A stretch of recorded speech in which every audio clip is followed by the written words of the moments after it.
Boa tarde, eu me chamo Gabriela Zanin, sou estudante do curso de mestrado em Direito e Justiça Social da Universidade Federal do Rio Grande, que fica no município de Rio Grande, no Rio Grande do Sul. Juntamente com o meu orientador, o professor Dr. Rafael Fonseca Ferreira, eu escrevi um artigo intitulado Fake News, Processo Democrático e o Papel das Plataformas Digitais. O meu principal objetivo nessa pesquisa era analisar o papel das plataformas digitais e das redes sociais no fenômeno das fake news e suas consequências para os processos democráticos. A gente subdividiu esse objetivo em três.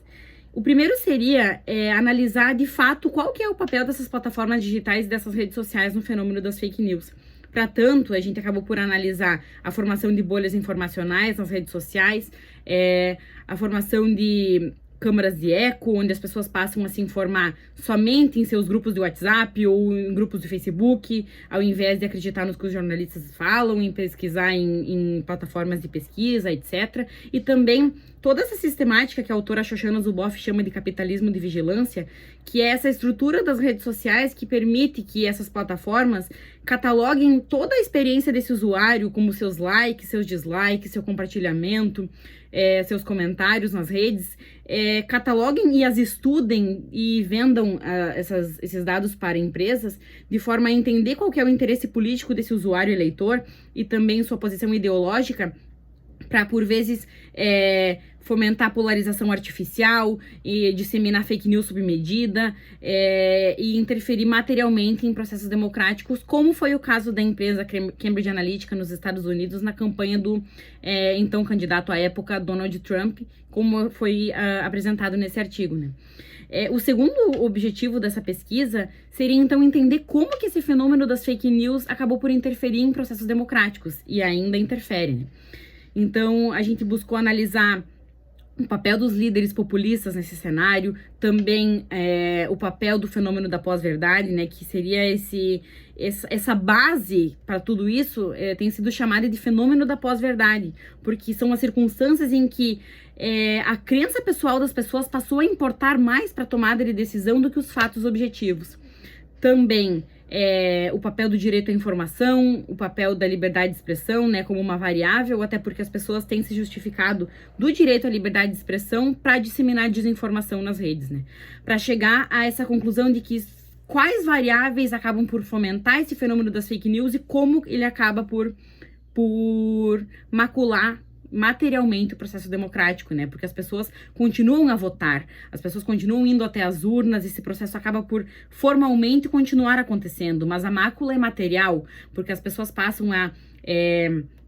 se informar em suas bolhas informacionais, se informar em suas câmaras de eco e também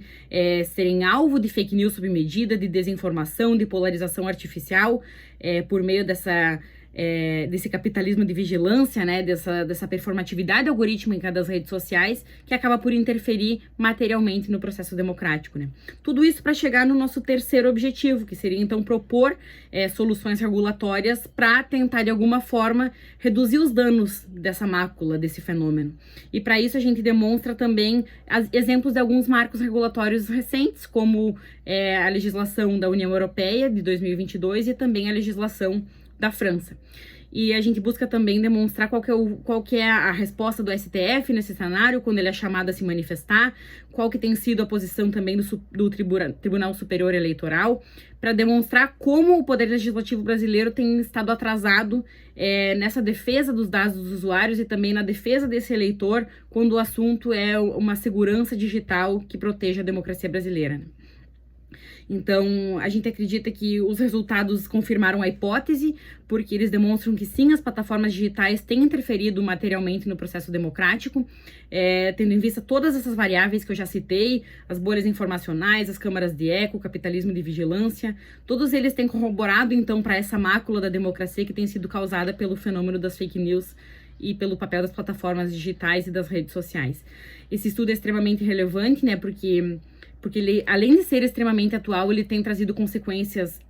para a nossa democracia, para diversas democracias ao redor do mundo, interferindo